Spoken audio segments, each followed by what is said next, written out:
Hello and welcome to the 23rd Annual Garden State Film Festival. My name is Emily DeSimone, and today I have with me co-directors Kirill Miltsev and Horacio Marquinez of the documentary America Unfiltered. Horacio and Kirill, thank you so much for joining me today. How are you today? Very good, very Great, good. Thank thank you. you. Thank you for having us. Thank you for joining me today. So please share a bit about your documentary with our live viewers.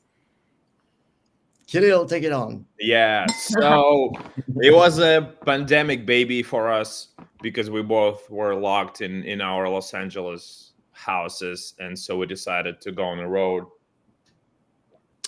and investigate what is this country about going through such a rough time, such a rough patch for all of us. I want to add to that is that Kirill was in Los Angeles. I was in Connecticut at home. And what was important is that we wanted to see what was happening outside just getting the media being telling us what was happening. And we wanted to also expand our view of the moment. We did not want the we did not want the being under the pandemic that will define our life, and we did not want that to define what we were seeing in terms of the political situation and what we believe we were having. So I used to have an apartment in Los Angeles and couldn't go back to Los Angeles because of the pandemic. So, and that when we all believed that it was almost over in the middle of summer, I went to pick up my car and get on the road. And we are filmmakers, so we wanted to see what was going on out there. I text Kirill, and within 5 minutes he said, "Yes, let's go. Let's just go. Just drive across the United States. Let's just take 2-3 weeks and let's meet Americans." Little to say, we were 3 weeks on the road and we're still in Vegas. So our 2-3 weeks Odyssey turned into 9 months on the road on a mini Mini Cooper. Yes. And very quickly we realized that it was not about the pandemic. It was not about the political situation. It was about meeting Americans. It was about us understanding our own place in the United States and our place in this country, in what other people thought. And we wanted to understand what people believe and why they believe what they believe. And we went on the road on a listening journey to question what does it mean to be an American. We were questioning ourselves that, and we wanted to ask each person, all the people that we were encounter, what to mean for them to live in America in this moment in time, and what did they thought that it mean to be an American. Yeah. I also wanted to add that it has such a historical move, the driving across the United States. So we took an inspiration, or also took inspiration from the portraits that Robert Frank did in his famous book, The Americans. So that was kind of how we came up with the plan of having interviews and black and white photography for the film. So basically we drew an inspiration from our giants that we're standing on the shoulder of. Yes, and also how do we decided to go through across the nation, and that is an historical route, through the south, through Route 66. We decided to just go through Route 66 and follow in the steps of other creators, and see how does that look like today. Now, in this documentary, you both speak upon at the time of the filming, how much time you have spent in the U.S. prior to filming this. So, Horacio, if I'm correct, you've been in this country for about 20 years? A little longer than that now, but yes. Yes. Yes, and Kirill, you've been here between 5 and 10 years? At that time, it was my third year in the States. And you know how it takes two lives to make a documentary. So now it's been about 7 years. But yeah, that was a funny dynamic that we had. Horacio had been in this country for a while and he had kind of understood it, and I didn't know anything. I thought I did because I lived in Los Angeles for 2 years, and I thought I know the United States. Of course I do. And then I drove for a couple hours to Arizona, and I was like, oh my God, is it really America? I didn't know anything. Yes, the funny thing about America, at least from I'm not European, but I've heard from the European perspective, is that like we have different states that are almost like different countries, kind of the same way how like the different countries in Europe are so different. How would you say your experience? Did you hit all 50 states, and what was it like seeing the entire or however much of the country? We didn't hit all the states. But what's stunning about this country is that the light, I mean, probably the color of the earth in every state is different, and therefore the lighting is different. And I would agree, yeah, it feels like it's 51 separate countries staying together for some reason. Would you say you had, a favorite place that you went to, and did you have a least favorite place that you went to? There are no wrong answers here. My favorite, as long as you don't say New Jersey. No, I don't think, because they're so different. There's no point of comparing them. I love California, I love New York. Those are my favorite, and they're where I'm planning to stay for the rest of my life. But what's interesting is that you, in between of those states, you can take a trip to upstate, or you can go down Florida, and you're gonna end up in absolutely different countries. Basically, the people are different, the beliefs are different, the laws are different. Yep. So it's tremendous how you guys keeping it all together. Yes, I want to say that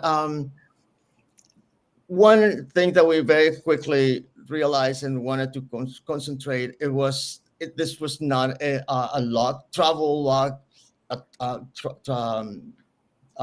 journey. We did not want to just hit spots for the sake of hitting spot, or we did not want to do a Instagram. Look at me, I'm here. Look at me, I'm here. We wanted to get in the psychic of people, and we wanted to concentrate in the life of the people that we were encounter in our journey. Yeah. We happen to be crossing the different states and then the different nations in a way, but we really wanted to see who lives there, what kind of world they have, and really listening to what they said. I know that, like, living in New York, living in Los Angeles, we had certain preconceptions, and we wanted to leave our preconceptions out and just having a conversation with people that we encounter. We have formal sit down interviews. Aside from the people that we just interview on the streets, we get to know people, and we ask them to sit down with us and talk. And the shortest interview was 2.5 hours, or someone that we just met in the street a few hours a day before, or the day before. When we started the project, we created a set of questions, about 25 questions that we wanted to have as our guidance. And we wanted to ask those questions to someone in Los Angeles, is someone in New Orleans, someone, and just the same questionnaire that will bond and structure our journey. Is the questions were not like, well, question number 2, Yeah. was it has we developed some kind of a and we let ourselves to instinctively see how Yeah. we work at the questions one at a time that Mhm. give us the structure of their thoughts.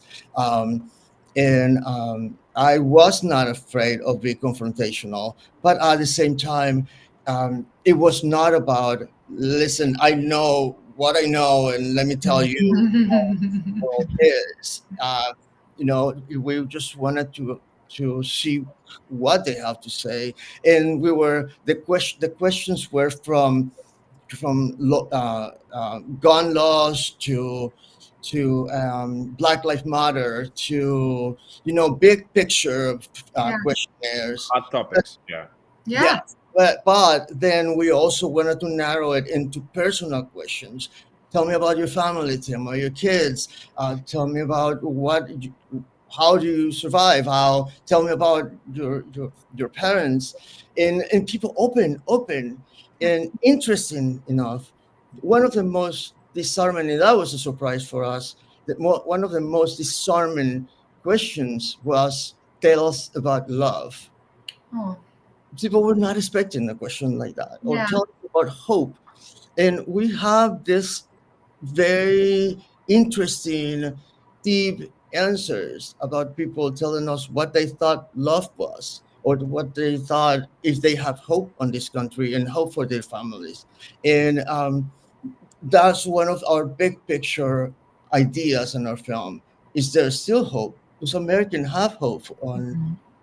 and we were very surprised and very happy that we developed this questionnaire in that way, because it's also translated in very different ways and from the very different perspective. From a gun shop owner in Arizona, where we just walk in and we ask him, I mean, literally within 10 minutes in their gun shop, we were asking him what he thought. And for some reason, the conversations took us towards his father in his relationship with his father. And this tough guy that we were still told us the only thing that he has in common with his father, which was an alcoholic and abuser, were the guns. And Mhm. this guy started tearing up in front of two dudes that were just walking to Yeah. and it was very telling. And that was just beginning of our journey in Arizona. So we knew at that moment, within a few weeks of being on the road, that we were after something very interesting, and more than ever, and the way the days of right now, and politically, socially, questioning what does it mean to be an American is a very interesting questions. We don't have an answer for our audience. We just have a question and a mirror, hopefully, Mhm. that Mhm. can take as a starting point.